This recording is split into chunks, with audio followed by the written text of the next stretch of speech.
Bonjour à tous, bienvenue pour cette nouvelle session. On va essayer de se concentrer cette fois-ci sur la création de personnages. Alors on va y aller étape par étape. L'objectif c'est pas forcément de commencer à créer un visage parfait, complexe, avec toutes les formes.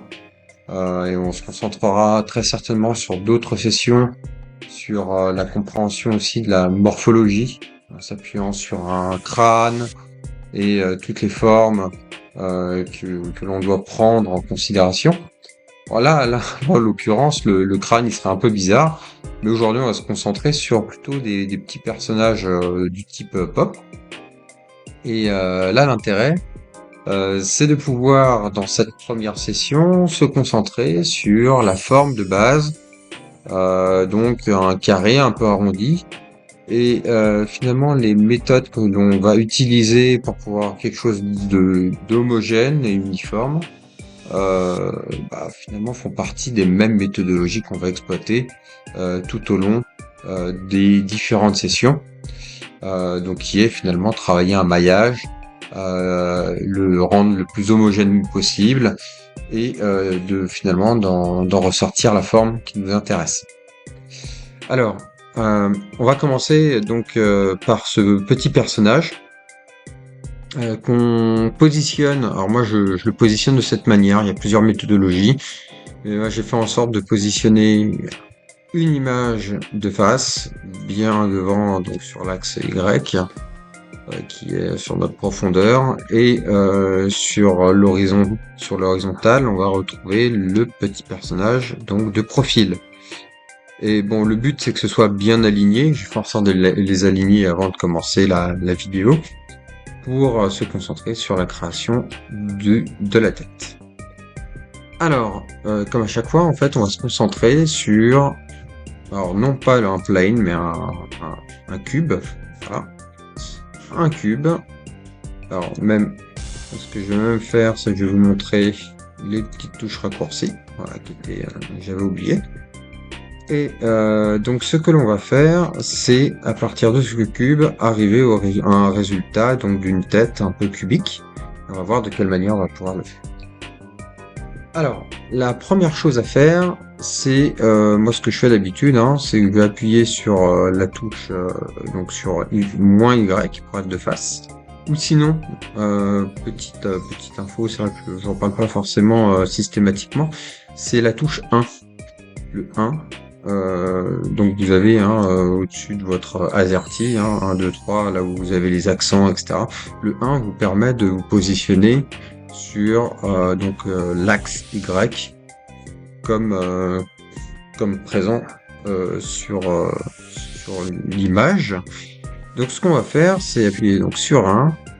On va utiliser de la transparence, donc ça, soit on va cliquer sur le X-Ray, et comme vous pouvez le voir, vous avez le raccourci Alt-Z, et je vous conseille très fortement d'utiliser Alt-Z, parce qu'on l'utilise beaucoup pour ce genre de modélisation, où on va pouvoir voir en fait l'objet, voilà, cet objet-là en transparence, hein, on le voit bien en transparence.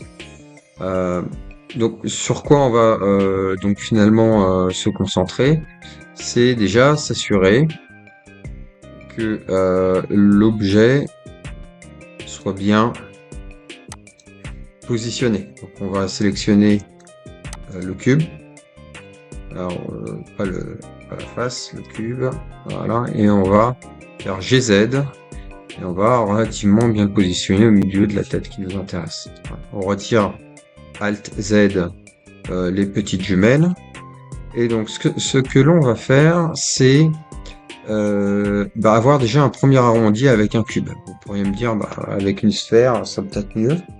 Sauf que, on va voir, on va utiliser de la subdivision de surface. Et finalement, le cube est plus adapté. Parce qu'en fait, on va éviter d'avoir des triangles par rapport à ça. D'ailleurs, je vais vous montrer, hein, si je rajoute une sphère, voilà, de cette manière, je la montre. Ce qu'on va constater sur une sphère, c'est des triangles, hein, comme je vous précisais avant. Dès lors qu'on a des triangles, on peut avoir des aberrations au niveau de notre topologie et avoir des choses soit un peu plissé au niveau du rendu de la subdivision de surface.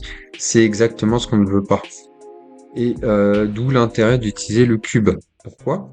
Parce que le cube, si je me mets en mode édition, en mode vertex, voilà, comme ça, et je fais un clic droit, subdivide, donc c'est une autre méthode par rapport à ce qu'on a pu voir. On a le menu qui s'affiche et on va augmenter le nombre de découpages. Voilà. Donc en règle générale, je le fais à 3, on pourrait le faire à 4, histoire d'avoir quelque chose de plus précis si on avait le nez à faire ou des choses un peu plus complexes. Là, on va rester à 3. Et, et comme vous pouvez le voir, vous avez un paramètre qui est initialement à 0. Donc en fait, vous avez le cube, vous réalisez de la subdivision, comme on vient de le faire, et on a un carré. Et en fait, en modifiant le paramètre smoothness, comme vous pouvez le voir, vous pouvez plus ou moins arrondir votre cube à justement jusqu'à avoir quelque chose de totalement rond. On peut déjà le voir comme ça. Et ce qui est intéressant, c'est que si on regarde au-dessus, on n'a pas de triangle comme la sphère qu'on a pu voir. Et là où on a des sortes de jointures entre les différentes faces, on a des quads. D'accord? On n'a pas de triangle. Donc c'est pour ça que quand on a envie de faire un visage, c'est pas mal d'utiliser ce type de configuration. On a vraiment une bonne base pour pouvoir s'occuper d'une tête. Une fois que ça c'est fait, on va pouvoir aussi donc cliquer sur X, diminuer la taille. On va voilà, commencer à diminuer la taille, faire hop du GZ pour bien le repositionner. Idem ici. Et on voit déjà que finalement on a quelque chose d'assez large ici, donc on va pouvoir faire déjà déformer un peu l'objet avec S sur l'axe X pour pouvoir déjà avoir un rendu relativement qui prenne un peu la place. Alors ce qu'on peut faire aussi, après coup, on va pouvoir se mettre en mode vertex et tout en utilisant le petit X-ray, on va pouvoir utiliser ça et ça. Alors là, on va gagner du temps parce que sinon, on va à chaque fois travailler des deux côtés. On va supprimer même la moitié de la face. On va cliquer sur X, on va supprimer les vertices. Et ce qu'on va faire, c'est faire du miroir. Donc ici, dans les modifieurs, add modifier, et on va faire du miroir. En n'oubliant pas le clipping. Juste pour information, le clipping, c'est ce qui permet justement d'éviter que les vertices aillent au-delà du miroir. Donc là, si je clique sur clipping et je fais la même chose, voilà, j'ai quelque chose de soudé.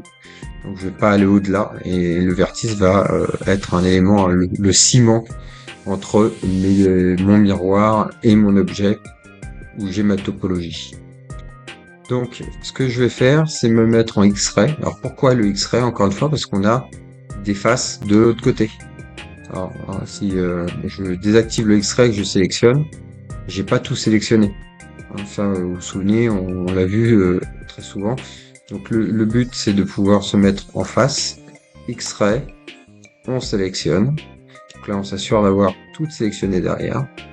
Voilà. Et ensuite, on va faire G. Alors, et là, on est sur quelque chose d'organique, comme vous avez pu voir. Donc, ce qui est pas mal aussi à utiliser, c'est le proportional editing, en appuyant sur O, ou sinon tout simplement sur ce petit bouton. Dès lors qu'on va appuyer sur G pour déplacer, on va avoir un cercle qui sera l'influence. On va pouvoir agrandir ce cercle d'influence pour que les autres vertices proportionnellement puissent aussi bouger. Et ce qui est intéressant, c'est qu'on va avoir quelque chose d'assez propre et donc d'assez homogène. Voilà. Alors, une chose qui va nous manquer, avant même de commencer à faire aussi tous ces petits détails, on va rajouter la subdivision de surface, subdi, voilà, comme à notre habitude. On va le mettre à 3, histoire d'avoir quelque chose d'assez propre, et on a déjà un rendu qui est quand même plus lisse, plus agréable. Et donc pareil, on utilise le X-ray, et on va pouvoir bouger. On voit, hein, la forme avec la subdivision de surface, elle est là. Hein, si je retire le X-ray, hop là, voilà. Donc, on va pouvoir, hop, X-ray, déplacer ça comme ça. Voilà. Et donc là, on commence à épouser la forme, déjà, de cette, à cet endroit-là, hein, sur le devant, pas sur le profil. On verra que le profil, il y a des choses à faire. Et on va faire la même chose ici. Voilà.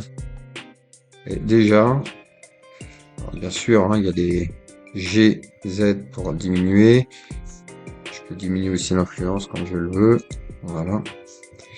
Alors, vous voyez, là, ce qu'on pourrait aussi avoir, ce qu'on va faire, hein, si je vais double-cliquer, je sélectionne toute cette partie-là, on va essayer d'avoir quelque chose d'homogène. Comme vous pouvez voir, c'est pas bien aligné.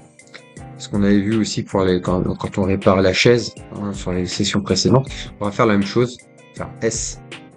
Alors, je retire même l'influence. Avec le O. Ça m'a désélectionné ici. S, Z, et je le mets à 0.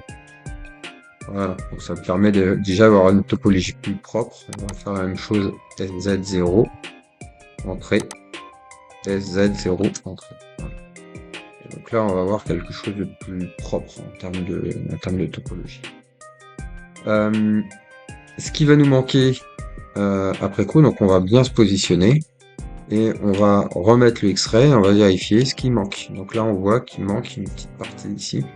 Alors, je pourrais même changer la couleur, parce que c'est vrai qu'on est gris sur gris. Voilà, si je change la couleur, on va voir la différence entre le gris de l'image et la couleur de mon personnage. Bon, alors c'est approximatif, je l'ai pas bien mis, je dirais bien aligné, mais ça revient à peu près. Ça ira. Je remets le proportional editing. Voilà. Et donc ça permet de, si on a vraiment envie d'être précis, GX, et on a vraiment quelque chose qui épouse la forme. Z. N'oubliez pas, hein, il faut être aussi toujours vérifier si on est en X-ray, parce que sinon, derrière, on n'aura pas, on sélectionnera pas et on aura des grosses différences entre les deux.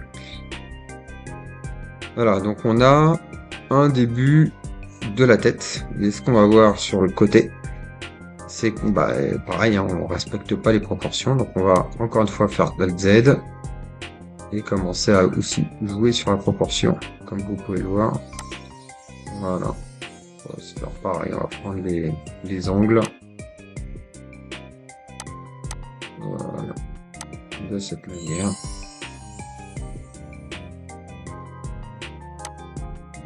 Donc après, il y a des choses qui vont se faire plus ou moins au feeling, hein. Il y a des choses qu'on va pouvoir aussi affiner, rendre plus beau. Comme vous pouvez voir, là, on a quand même une arête un peu plus marquée ici, au niveau du personnage. On peut faire la même chose, en fait. On va pouvoir sélectionner ça. Voilà. Et on va aligner un peu les choses. Donc, S. Alors, je désactive le proportional editing. S, Y, 0. Voilà. Et je vais faire la même chose de l'autre côté pour le X, S, X, 0. Donc là, on a ces vertices qui sont bien alignés. Et on voit quelque chose de plus aligné au niveau au niveau du personnage. Et on peut faire la même chose, hein, on peut faire pareil, S, X, 0. Donc c'est pas comme ce qu'on avait pu voir sur certains exercices la fois précédente. On n'est pas que sur de la réparation, hein. Ce que j'expliquais la fois précédente, c'est si on est en capacité de réparer un mesh, ça veut dire qu'on est en capacité de construire et de réellement modéliser ce qu'on veut. Et vous voyez, là, on commence à avoir déjà quelque chose qui ressemble à la tête. Ouais, il y a une petite partie là qu'on n'a pas vue. Je mets la transparence, Alt Z, voilà. Et on a quelque chose qui ressemble de plus en plus à ce qu'on veut. Alors, on peut l'utiliser aussi comme ce qu'on a fait tout à l'heure. Je retire le Alt Z, je sélectionne cette arête sur l'axe Y, S, Y, 0. Et on peut faire SX0. Voilà. Donc là, on a une tête qui est assez bien, assez marquée. Alors après, c'est à vous de voir quelle apparence hein, vous lui donnez. On peut très bien aussi augmenter un peu la hauteur à ce niveau-là, histoire d'avoir une tête un peu spécifique. Si on voit que là, l'arête est un peu trop marqué, on se met sur Axe Z par exemple. On va commencer à modifier un petit peu pour adoucir les angles et avoir un début de tête. Donc là, on va dire que c'est à peu près de cette manière qu'on va avoir la base de ce petit personnage. Ensuite, on va se concentrer sur les yeux. Alors là, on est vraiment sur quelque chose de simple. Parce là, on va plutôt additionner, on va créer des mèches. Ça, c'est un mèche, ça, c'est un mèche. C'est des mèches à part, même pour les oreilles. Donc, on va faire les yeux. Ce qu'on va faire, c'est qu'on va déjà, ici, dans la partie collection, on va faire tête. Comme ça, voilà. On va même cacher la tête pour le moment. On va rajouter on va continuer avec un cube, hein. Vous avez pu voir, les cubes, on peut vraiment s'amuser à faire un peu ce qu'on veut. Euh, et on va se mettre en mode édition. Clic droit, subdivide. C'est bien que ça a gardé le smoothness, hein, faut bien regarder cette partie-là. Et ce qu'on peut faire, c'est de se dire, toute la partie qui est ici, on le supprime. Alors, en fonction du nombre, on va regarder si ça marche. SY0, histoire d'avoir quelque chose de... Voilà. Et on va le remplir. Alors, grid fill, normalement ça marche. Ça va dépendre si vous avez un nombre pair de ce que j'avais vu. En fait, s'il y a un nombre correct pour avoir une cohérence. Et là, on voit que, voilà, on a quelque chose de propre. On va rajouter de la subdivision de surface. De la même façon, on va augmenter ça. Voilà. Alors après, si vous voyez que vous avez un rond qui est pas très rond, vous pouvez utiliser le Loop Tool. Donc, si vous sélectionnez toute la partie ronde, et ça c'est à vous de voir quel est le rendu que vous voulez avoir. Hein. Et donc là vous avez en faisant un clic droit, Loop Tool, Circle. Vous voyez ça a un peu réaligné les vertices pour avoir quelque chose un peu plus acceptable. On va décacher le visage, diminuer l'œil avec S hein, pour diminuer. On va mettre la transparence, on va le positionner à peu près à ce niveau-là, on va diminuer. Ensuite, G, Y.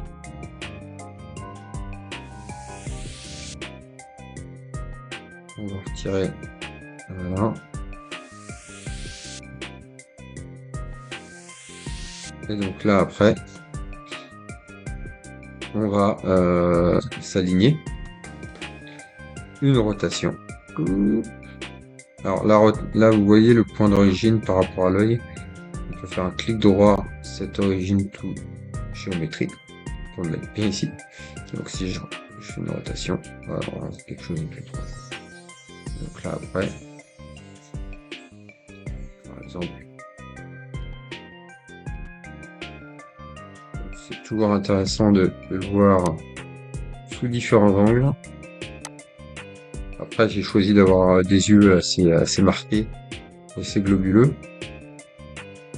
D'accord, on voit qu'on a un petit peu alors on a aussi des fonctions, on pourra le voir plus tard, mais on a déjà discuté hein, le snap target to face, ce qui permet d'aligner finalement un mesh sur un autre.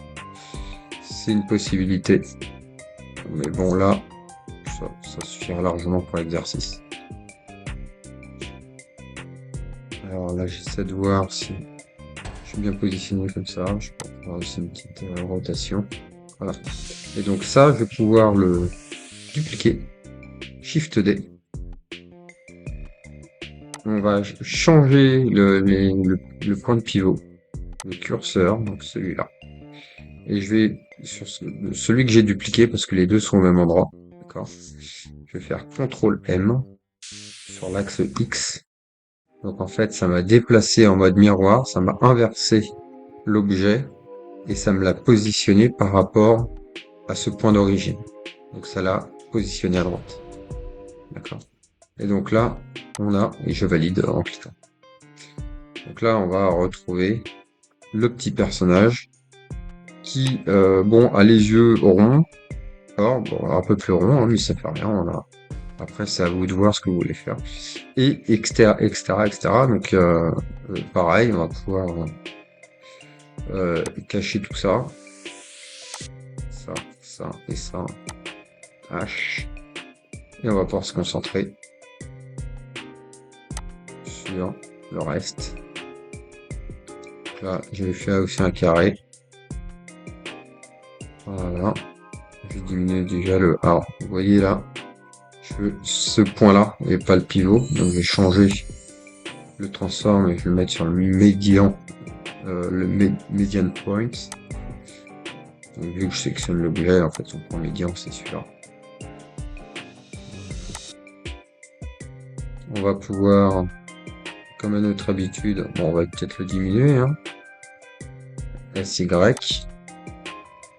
On va pouvoir faire du loop cut, CTRL R. On va mettre un petit peu de détail. On fait chat. Voilà. Et donc là, après, toujours en transparence. Vous voyez, hein, je switch souvent avec la transparence. Je fais un GZ. Voilà. Hop. Ça, on peut peut-être faire un SX. GX. Voilà, histoire de...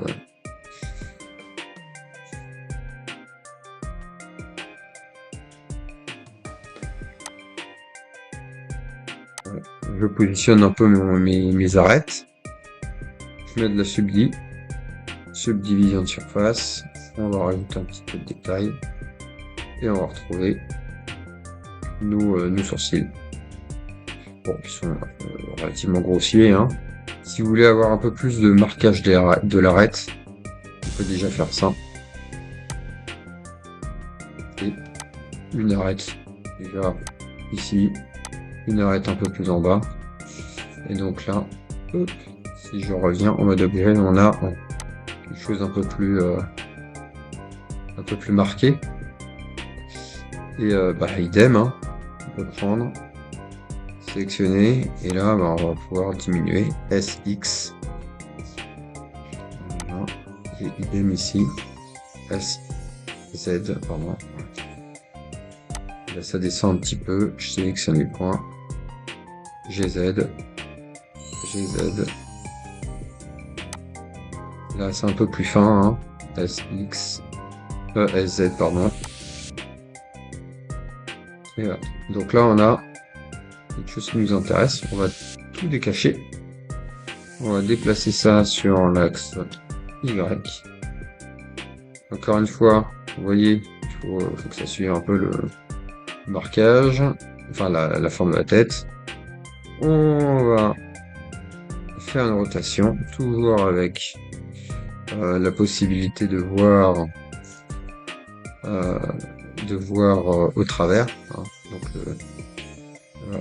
Donc là on a un premier sourcil. Alors bon, là ça pourrait peut-être être mieux, hein, largement. Je vais prendre cette partie là.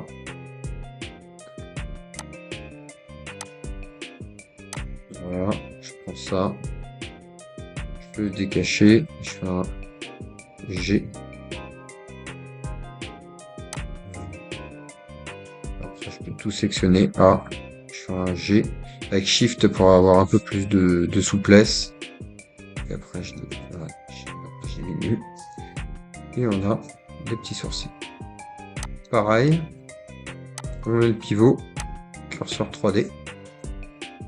On duplique l'objet, on fait échappe, CTRL M sur l'axe X et on valide. Et là, on a la duplication de l'objet. Et là, voilà, on a déjà une tête qui ressemble à ce qu'on veut. Et on va terminer pour la petite vidéo, comme ça vous permettra d'avoir une base. On va voir le nez. Bon, c'est le même exercice. Je cache. Je rajoute toujours, enfin toujours, là en l'occurrence, on va se concentrer encore une fois sur le nez. On va retirer le pivot, on va le mettre en median point, très bien. Il y aura très certainement des choses comme ça à faire. Le nez, bon c'est vrai qu'on a la forme, hein. C'est plat. Bon, on peut très bien se dire, on va mettre la transparence, faire un G, Y, GY. On va marquer ça avec des arêtes en plus. On va regarder, parce que si là on va le faire à l'aveugle, on va faire des subdivisions de surface. Voilà. Donc là, ce qui manque, c'est qu'on a quelque chose un peu plus creusé. Je vais au moins faire ça. Voilà, comme ça. Et ce que je vais faire, c'est utiliser les deux parties. Utiliser du proportional editing. Je vais faire du SX. On va diminuer la zone d'influence, sinon ça va être une catastrophe. Donc, en fonction de ce qu'on a envie de faire, on va augmenter un petit peu.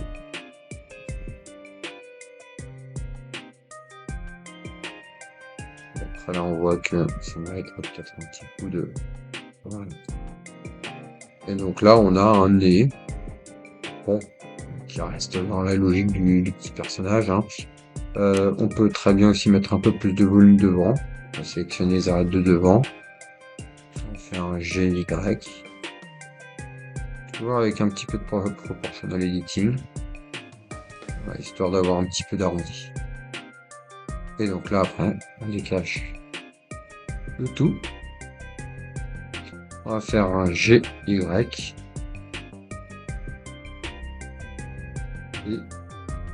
est marrant. Il est marrant, le petit nez.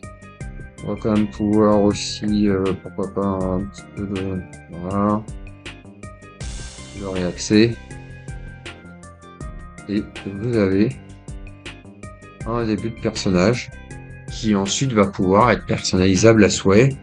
Où on verra, je vais voir pour faire une petite session spéciale pour l'ajout de cheveux. Je suis pas le spécialiste là-dedans, mais je vais vous montrer de quelle manière on peut le faire. Et ce qui est bien, c'est qu'on va pouvoir donc réutiliser cette même base pour pouvoir rajouter des éléments, des lunettes, de la personnalisation qui vous intéresse. Le reste du corps, par exemple, moi je suis pas trop fan, donc je vous montrerai d'autres méthodes, peut-être, enfin, du moins ma méthode pour pouvoir avoir un corps peut-être un peu moins carré. Et ça, c'est les goûts et les couleurs. Voilà. Et là, on a le début du visage. Donc, à vous de jouer. Je vous laisse aussi la possibilité de rajouter les oreilles. On réutilise exactement la même méthodologie pour pouvoir continuer la création du visage. Voilà. Et je vous remercie et à une prochaine vidéo.